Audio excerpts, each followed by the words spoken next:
I think the blueberry pie needs some ice cream. It's kind of sagging there at the top. Have to work on that a little bit.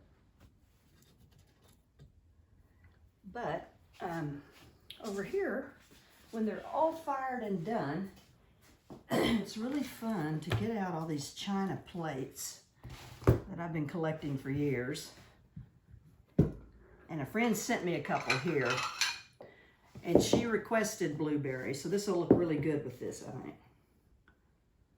I'm going to kind of press it down so it fits the plate. There. Anyway, this becomes just a glue job at this point.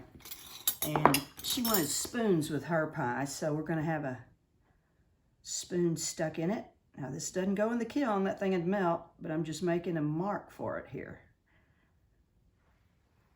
And other spoons can kind of just lay around the pie, but that will be done while it's wet here. There.